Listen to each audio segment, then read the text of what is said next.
La quatrième partie vous explique quoi faire si vous subissez des violences sexuelles. Les violences sexuelles peuvent être un acte sexuel commis avec violence, contrainte, menace ou surprise.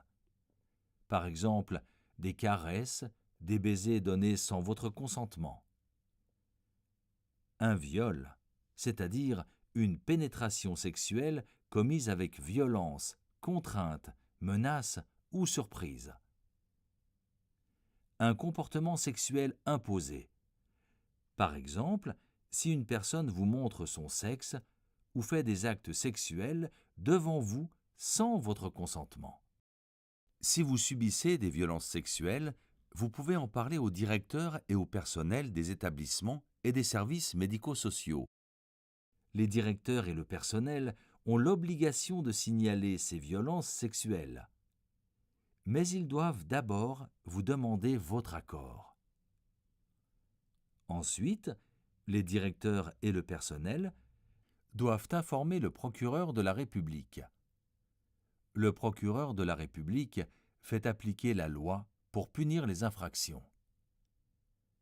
Les directeurs et le personnel peuvent dénoncer ces violences sexuelles.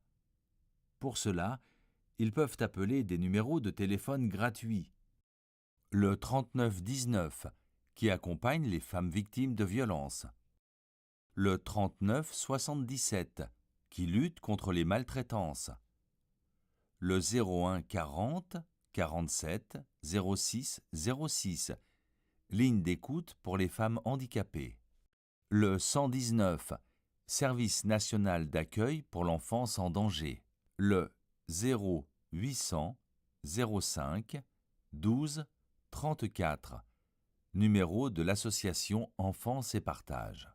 Pour les enfants victimes de violences sexuelles, les directeurs et le personnel doivent informer un organisme qui recueille des informations sur les enfants en danger, la cellule de recueil des informations préoccupantes.